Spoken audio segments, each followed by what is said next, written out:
Are you ready?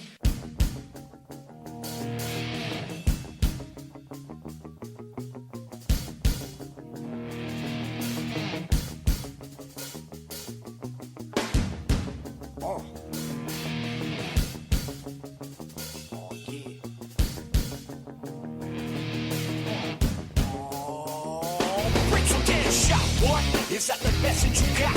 We about to go live. Are you ready to rock? So take a shot, boy. Is that the message you got?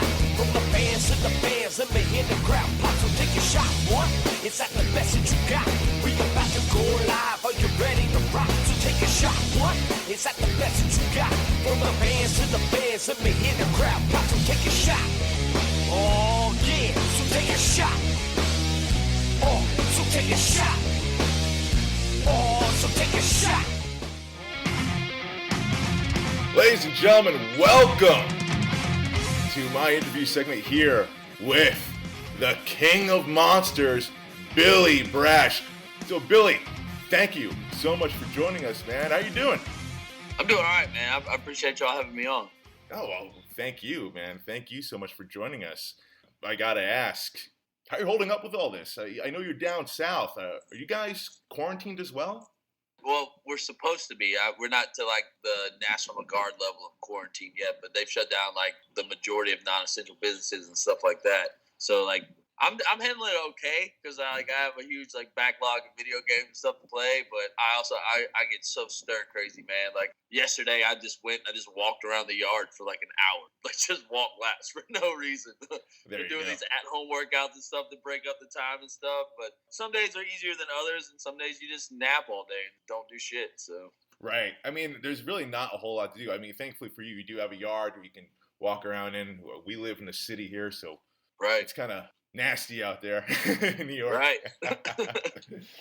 So you're not full on quarantine, so you can still work out whatever. Essentially, are you still are you eating right then, or are you you're binging out a bit on different foods? So what are you doing as far as that goes? I'm sticking to my diet pretty much because like when I went to the grocery store, I buy enough where I have to stick to it. You know what I mean? Like, but I have had 2 frozen pizzas and a hot and ready pizza in like 9 days.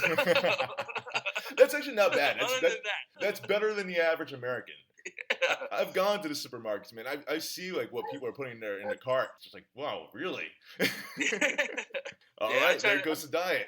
Yeah, especially now that I've been stuck in the house for 9 days, and it's probably gonna be another 2 weeks, if not longer, with all this stuff going on because no one else wants to seem to stay their ass in the house. I know. So like, I gotta do something. So if I could at least stick to the diet and try to get it like an hour and a half workout in throughout the day, trying to maintain some semblance of my normal schedule and stuff, like, because all I do is wrestle, so it's not like I really have had a job or anything that I'm missing out on. So my schedule is pretty much just eat the same meals at the same time, go to the gym, work out, and then spend the rest of the day doing whatever I need to do, social media, interaction and stuff like that, trying to stay on top of all that too.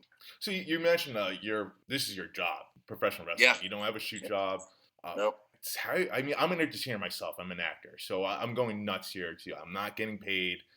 So how are you feeling the financial effects of this? It's very scary, but like I always try to keep like a positive mindset out on things. Like there's nothing that we can really do about it. You know what I mean? Like there's nowhere that's running show, so there's nothing you can do. So like you can stress out and freak out about it. Or what I've been trying to do is find different streams, different ways to make a little bit of money. Like luckily, I had a bunch of people. I did like a T-shirt sale last week, and I had a bunch of people buy some merch and stuff like that. And then what I started doing this week, I've already made a couple videos for some guys, is I'm editing highlight reels for guys so that once this is all done, they can send it out and try to get more bookings and stuff like that. So, I mean, I'm sitting in the house anyway. I'm pretty decent, with my editing skills. So why not try to, put it to work and figure something out better than doing nothing and just staring at the wall all day? No, absolutely. I think that's so smart to do. I've been kind of doing the same thing here as well. Like, just because we're talent on the screen doesn't mean we have nothing going up on our brains here. We have other talents. So it's a matter of maximizing those other skills that we have and maybe even trying to learn new ones. Like me interviewing you right now. Yeah. It's like my buddy Sugar Dunkerson always says, it's like sometimes you just got to learn to switch the game up, Oh, that's right on, especially now. Yeah. It's a matter of switching the game up. So yeah, obviously we talked about before, people not really listening to the rules right now. Yeah, no shit. So I don't know about down there. I've seen some like the indie shows. They're doing like no audience shows. What are your feelings on that? Well, I actually, right before the quarantine, I was supposed to be in Vermont, and that show got shut down. Mm-hmm. So I got picked up for a show in North Carolina, and all the way up until like the Friday before, because the show was on Saturday. That Friday, we were still going to run, and the venue shut them down that morning. Oh, wow. So yeah, they were like, well, we already have everybody's pay. We have everything ready to go. So they had a guy who had a ring set up in his backyard. We went over, had a barbecue. Everybody that was on the show just went. We just put on a show, live streaming on Facebook, which I think on Facebook it was like 3,000 views on each one, and then Instagram had like almost 10,000 views. Wow. On the stream. Yeah, and then we just had a good time. You know, we all went out there and did what we were supposed to do. Had a good time, hung out, and socialized, and then that was the last one. I've talked with several people about doing like empty arena shows or just live stream shows and stuff like that. And it seems like every time one's supposed to come up, each state has shut down completely where they're just not allowing anybody to do anything. You know what I mean? Like, I think most places now, they're not allowing groups of more than 10 people. And I mean, on a show, even if you have 5 matches and one's a tag match, that's 12 dudes just wrestling. Exactly. You know what I mean? So like, exactly. The cool thing with it though, like from what I've watched on TV and stuff like that, the really cool thing with it is you get to see how much the crowd really plays into a lot of stuff. You know what I mean? Like, totally. Because that show we did, we all went out there and we wrestled our asses off, but it was so much harder to stay on task and to pick up that extra gear when you got tired at the end. Because there is no reaction. Like, I think we had like 6 people that were like family members, like hanging out watching, and they weren't like really responding to much of anything. Like a few things, like we do something cool, they react. But like, it's tough, man. It's tough to wrestle without that crowd. Like the crowd is a huge factor in what we do. Because yeah, it is. You hit a spot. And you usually expect to hear a pop afterwards. But then you turn and you get that reaction. You look at the crowd, you get that reaction. You hit it, you turn, and there's nothing. Fuck. It's like, did I do bad? It's like, well, shit. Hope that looked good at least. No, you know what? It's so different because I started off in theater and then going to film. It's so different because, you know, theater, of course, you're playing to a live audience. And film... Right. You know, yeah, there's crew there, but they don't give a shit. You know, it's not like they're going to go applaud your performance afterwards. So it's a big difference. And I think I understand, I'm going to tell you. I think, you know, you guys are trained to perform in front of a crowd. So it's different. Yeah. Like now, you're not playing in front of a crowd. One would have to think you're playing towards the camera more. And that's a tough adjustment to do. It's not that big of adjustment because, like, most of the shows I do have a production setup. So we do have a hard cam and we do have floor cam, so you learn to work towards the cameras anyway because they sit the crowd mostly behind you, so it looks good on the shot. You know what I mean? Right. The entire crowd is camera side. It looks like you're just wrestling in an empty building anyway. So like you learn to do that, but it's still the interaction and the sounds. And I'm one of those guys. I like to ad lib a lot. Like I love to have someone in the audience say something or do something and then react to that in the moment, like a little improv in there and stuff like that. And without that, it's just like, well, guess I'm just gonna just wrestle just straight through like this, and then we'll get done. It's a big element, man. It's a big element. And you know, you have WrestleMania, the grandest show of all, being performed in an empty arena. If you're a wrestler right now on that roster and WrestleMania is right around the corner and that came up, how would you feel? I'd be heartbroken, especially if it was like my first WrestleMania. You know what I mean? Because like that's one of those moments, like in this business, that's one of those things that you strive for is to have that 100,000 plus people coming down with the pyro and the huge outdoor arena. You know what I mean? But it's also the same thing. Like it's just another day at the job. You know, another day at the office. You got to do your job. You got to go down there and still perform. You know, and make the most of it.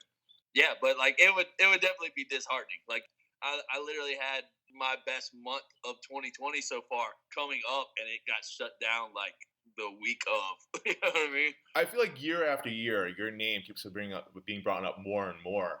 You're definitely on the rise for sure. And yeah, as you mentioned, like 2020, this is gearing up to be a pretty big year for you. Psychologically, how do you handle that?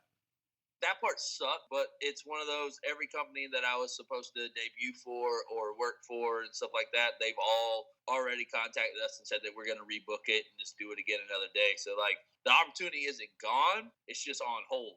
I've tried to stay really positive with the entire thing going on. If nothing else, it's given me a chance to really give my body the rest that it needs. Because like one of the first things I was told in wrestling, like before my first show, I had one of the old veteran guys pull me off to the side, and he was like, "Remember how you feel right now."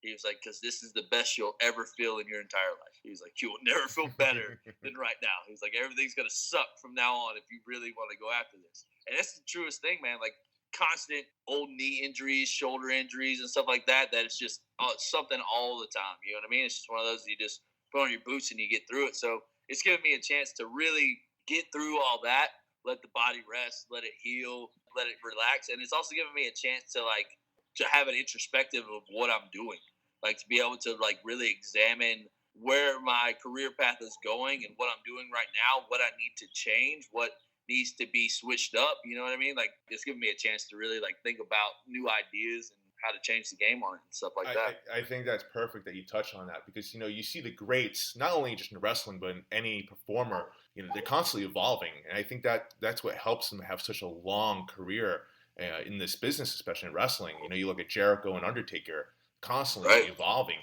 So when things get back to normal here, what should we expect from you? Do you have something in mind as far as you plan on changing? Yeah, I got a few ideas. I'm gonna hold them close to my chest for now because it's one of those things like it's still a work in progress. You know what I mean? Of course. I have a few ideas of how to switch it up and how to do some things a little bit better. No, absolutely. I think that's smart. Show us, don't tell us. Exactly. Now, I know you've done some extra work at NXT. Is it a different mentality when you go into a locker room like that? It was before. Like, luckily, like years before, I had done extra work for Raw and SmackDown and stuff. Like, I was a Rosebud when Adam Rose was doing like Rosebud and stuff like that. I was actually a Rosebud with Becky Lynch, Simon Gotch, Braun Strowman, and Tucker Knight. Yeah, like we were all Rosebuds. Is there a picture together. of that? I would love to see that. yeah, there actually is a picture of that. Yeah, it's old, man. Tessa Blanchard was one too. Yeah, she was one of the Rosebuds when we did it too. Yeah, that's a great shot. Yeah, so like luckily I had those experiences like where it's very nerve wracking going into that situation. You know what I mean? Like when you're going into Raw, like you don't want to be in anybody's way. They tell you like right off the bat what the rules are, how to conduct yourself, you know what I mean? Stuff like that. So you're very nervous. So luckily I did several of those in the past. So I randomly got an email. Like I don't even think I had a recruitment page on WWE's deal. And I got a random email that was like, "Hey, we want to invite you down to NXT if you're interested." And I was like, "Yeah, cool."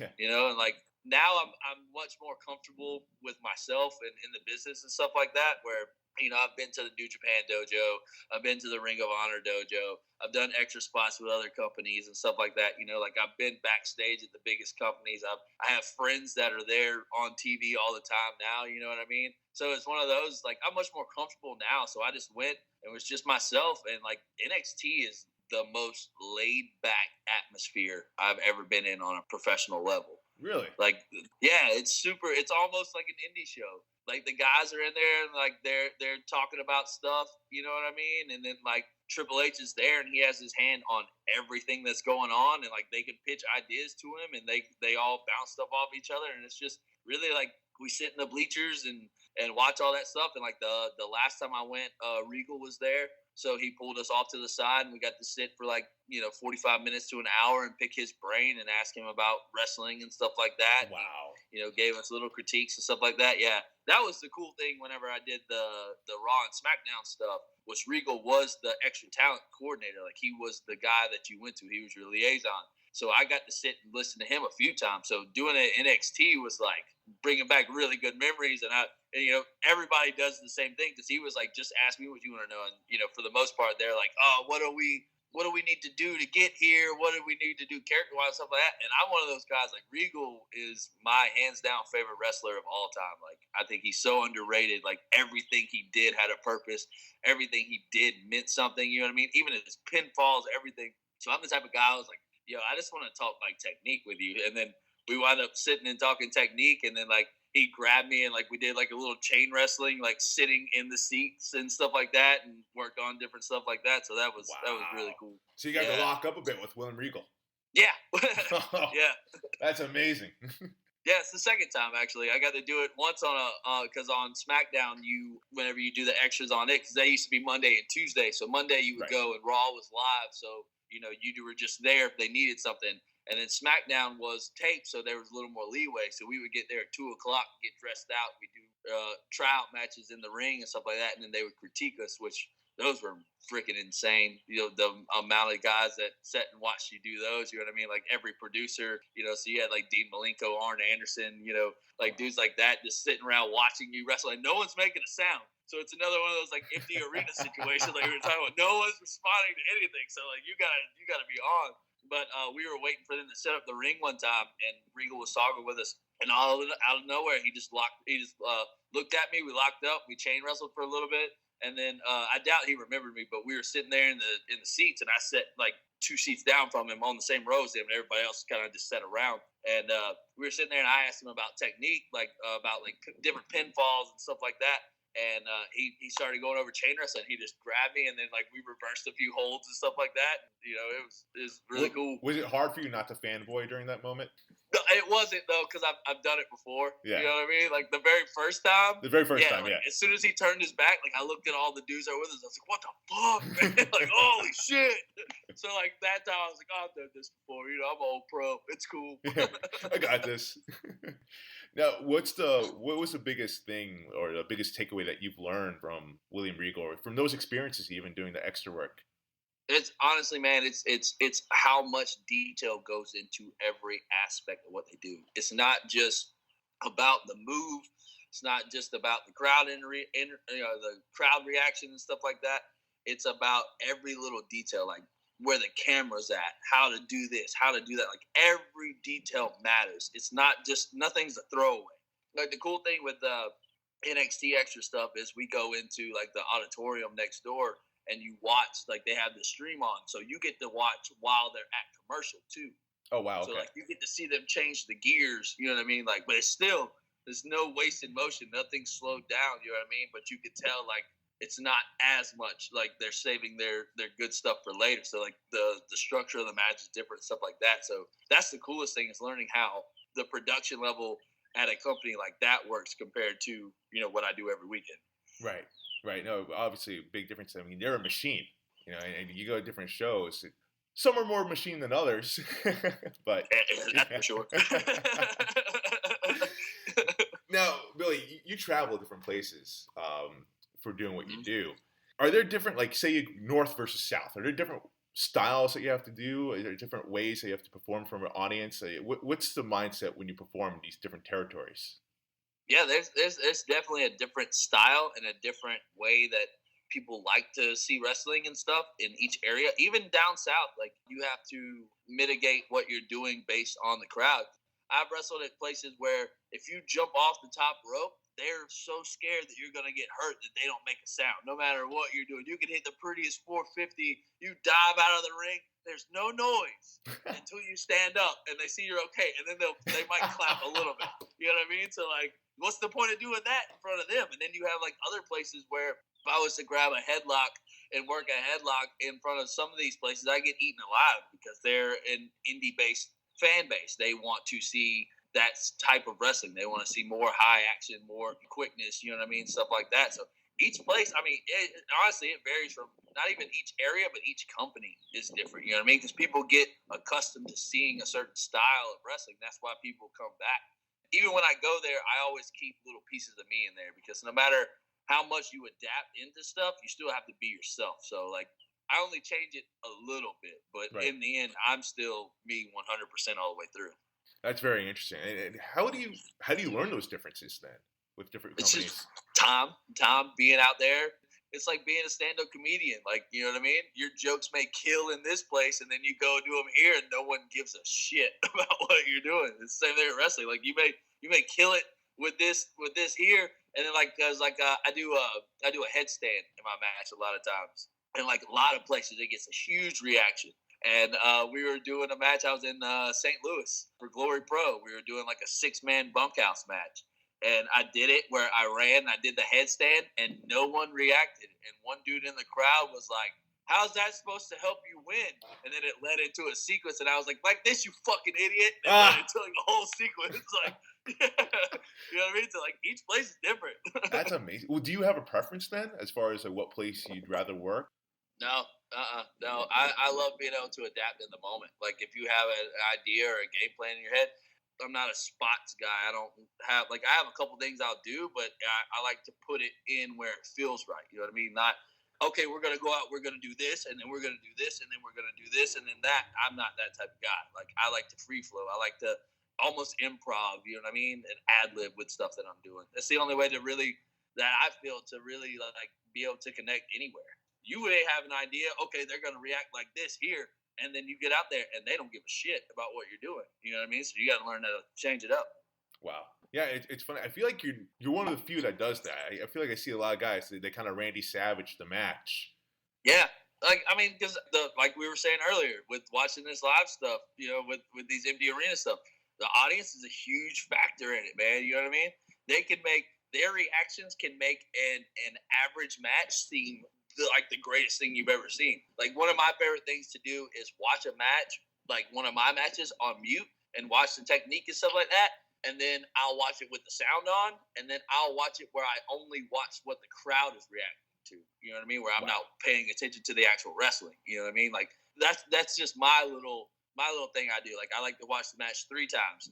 One time is with no sound, so I can look at the footwork, the technique, stuff like that. Then it's with sound on to see, okay, all right, like that looked like shit, but they reacted to it. So, I mean, I guess it was cool. And then the next time is like, just watch their reactions. Because a lot of times, like a crowd setting is funny, you know what I mean? Like if the majority of the crowd is hyped and they're loud, it'll draw more people in. But a lot of times people don't like to stand out. Like they don't want to be the first guy to try and start a chant because what if it doesn't work? What if no one gets on board with this? You know what I mean? Like they don't want to be that guy who's like, oh shit, you know what I mean? They get embarrassed. But you can watch their faces and see how they react to different stuff. You know what I mean? If they're not being vocal, like they're into it. You know what I mean? It's funny, like, you know, people talk about like watching tape, you know, how Peyton Manning, the greats, how they watch a lot of tape. It sounds like that's what you do here. You're watching a lot of tape, and that's something that's so instrumental as far as like taking you from one level and taking you to a whole other one. You're currently the tag team champion of VPW with the Monster Squad. Now, same tag team partner a few years ago, you guys were called the Hellhounds. Yeah. We were the little group that we were in was called the Monster Squad, and then when it disintegrated, I didn't like the Hellhounds name, and there was another team that was down here in the South. They were like the Hounds of Hades or something like that. So I was like, all right, we got to change this shit up. So we just took the Monster Squad thing because my partner comes out with a cage on his head. You know, Josh Cutshaw, he wears a straight jacket, like he has multiple personalities and stuff like that. I'm just an insane person most of the time, so especially when I'm in the ring. So it just seemed fitting. You know what I mean? No, absolutely. So do you prefer your time now as the Monster Squad than you did before with the Hellhounds? Yeah, absolutely. Yeah, it's still the same partner. We're still like, but we've grown into our own. It's one of those things like I do down here in the Southeast just because I've been around here. People know me. You know what I mean? So it's something different that I get to do while I'm here. You know, and then other places I'm mainly, you know, like you see, like I'm by myself most of the time. But yeah, I enjoy doing the tag team because tag team wrestling to me it's a completely different animal than singles wrestling. Like there's so many moving parts, there's so many different things, there's so many stories that can be told during it and stuff like that. And I feel like here within the past few years, it's gotten more recognition than it did. But I used to feel like it used to be just like a filler spot, and in no way, shape, or form like. People are like, oh, well, they're tag team champions. Yeah, but the tag team champions are the exact same thing as your heavyweight champion. That's what a lot of people don't realize. Like, that's the same level. They are the top tag team. He is your top singles guy. That's the exact same thing. You know what I mean? Yeah, it gets overlooked depending what promotions you look at. I mean, some promotions don't even have a tag team championship. We even look at as far as high up in the WWE. I mean, apparently Vince McMahon feels a certain way about tag teams. So it's give or take. I think it's a lost art for him. Yeah, absolutely. Like I used to love the Carnies when their death to false tag teams. Like because it's one thing I've always hated too. Is just bring in a tag team and then just we're gonna take 2 of our singles competitors and you guys are gonna tag tonight. Like how is that supposed to work? You know what I mean? Like, it's not supposed to work. You know. So like I used to love their little slogan of death to false tag teams and stuff. I always thought that was really cool. So how did you guys get together? Was it kind of forced upon you? Did you guys train together? I mean, how did that come to be? I've known Josh for years.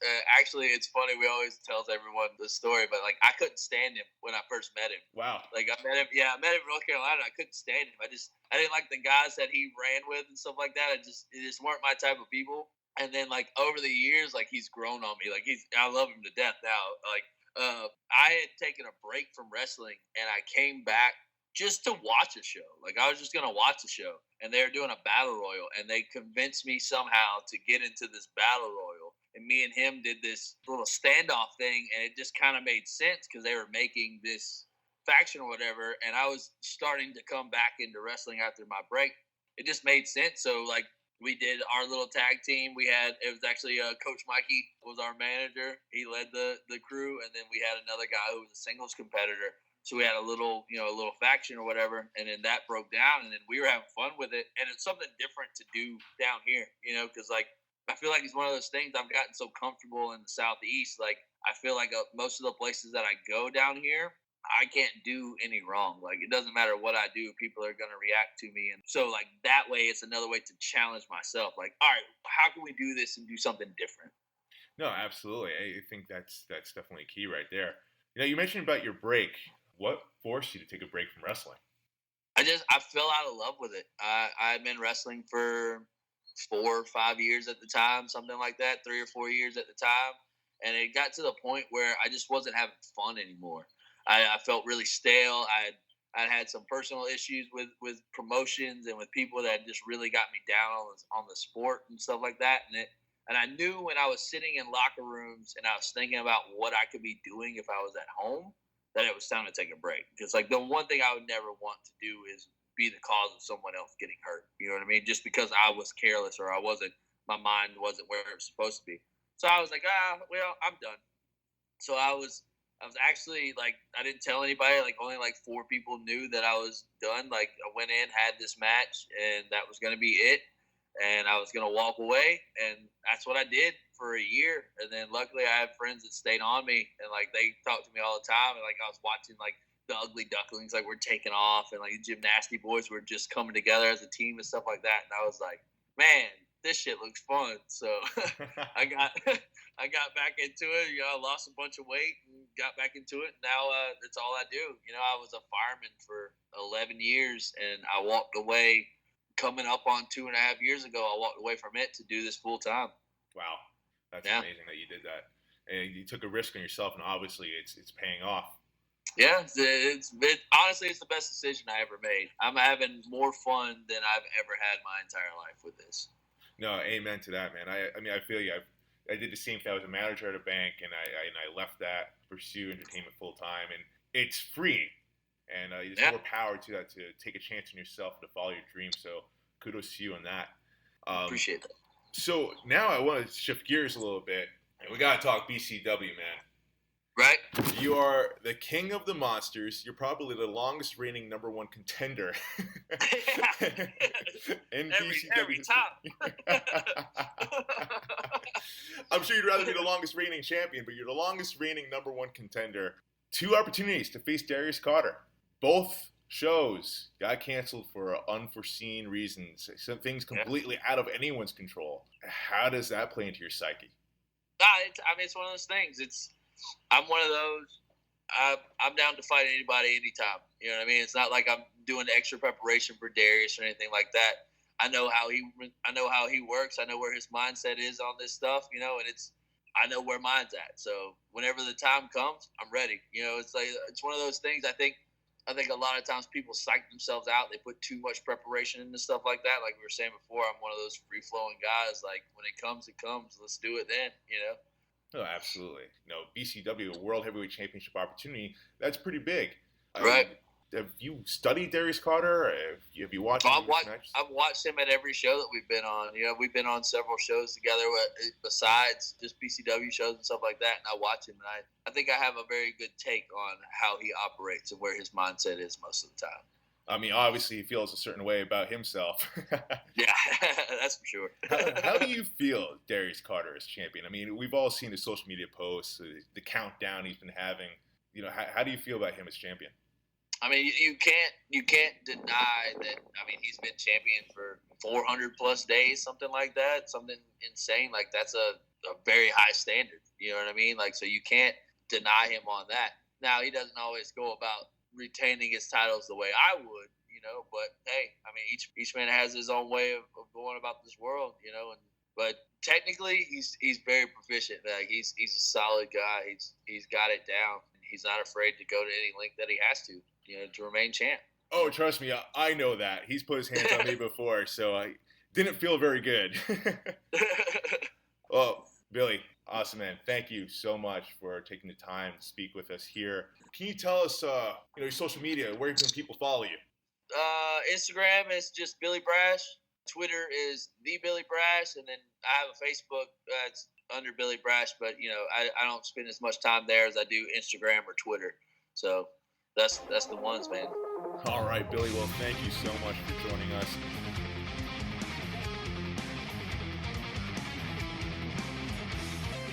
This is Billy Brash, and you're listening to the best podcast, A Shot of Wrestling on Spotify, or anywhere where you get your podcasts. New episodes drop every Monday. Ladies and gentlemen, at this time I need to announce it's last call at the bar. Oh. All right, here we are for last call with Billy Brash. Billy, you ready for this? Oh yeah, absolutely, man. How you doing? Doing great, man. So, first off, what is your favorite cheat meal? Oh man, probably tacos or anything Italian. What are you currently binge watching? I started that Tiger King or whatever. I'm on like episode 2 of it. I heard about that. That's wild. Okay, so who is your celebrity crush? Celebrity crush, Natalie Portman, 100%. Can't fight you in that. No, smart, funny, beautiful. She's got it all. Oh man, it sounds like you're really crushing on her. Yeah. All right, so if you could have a drink with one celebrity who's no longer with us, who would it be? It'd probably be like Johnny Cash. Oh, drink with him. Oh, I love Johnny Cash. Yeah. What is your favorite workout? All of it. Man, Really? I'm a gym rat, yeah. The two biggest things I miss right now during this deal is the gym and wrestling. Okay. What is your guilty pleasure? Video games. Okay. That's what I spend most of my time doing whenever I'm not on the road or anything. What's your favorite game then? Any Legend of Zelda game. I'm a huge Zelda fan. Classic. Who is on your Mount Rushmore of wrestling? Gotta be William Regal, Dusty Rhodes, Ric Flair, because he's the first person whenever I first started watching wrestling that was just like, that guy, he has it all. Like, he can talk, he can do anything. And then Steve Corino. Damn, that sounds like a great training facility. What's your favorite childhood memory? Probably, I think I was 9 or 10 years old, and my dad took me to a SmackDown taping, and we were sitting on the floor, like we weren't up on the rail, but we were like bleacher floor seats, like in the corner. And Undertaker came out, and like I just looked at him, and he was like, "Well, fucking go!" And I ran up to the rail, got to like high five Undertaker. So That's dope. Not many people can say they've done that. Yeah. What's your favorite WrestleMania? Oh shit, probably 27, because that's the first one I ever went to. Oh, like okay. That's the first one I ever got to like experience live and all that. Like, but as far as watching WrestleManias, I think WrestleMania 24. Because of Shawn and Flair, that last match, man, I still watch that. I still tear up. How can you not, man? I mean, that's like the most iconic, emotional moment in wrestling. I'm sorry, I love you. Yeah. Come on. Every time, man, just waterworks. Okay, so when everything goes back to normal here in society, what's the first thing you're going to do? I'm going to go to the gym. I'm trying to get some bookings, trying to get back on the road. Kind of figured after what you just said about working man. out. I'm tired of sitting in this fucking house. Me too. All right, Billy. Well, thank you so much for joining us and for joining us for Last Call. Cheers to you, my friend. Appreciate it, man. Thank you. Hey, baby, I hear the bell ringing, hip tosses and body slams. Oh, my. And maybe you seem a bit confused. Yeah, baby, but I got you pinned. Ha! But I don't know what to do when I see them with that golden case. They're cashing it in. Authority all in my face. What is a man to do? Good night, everybody.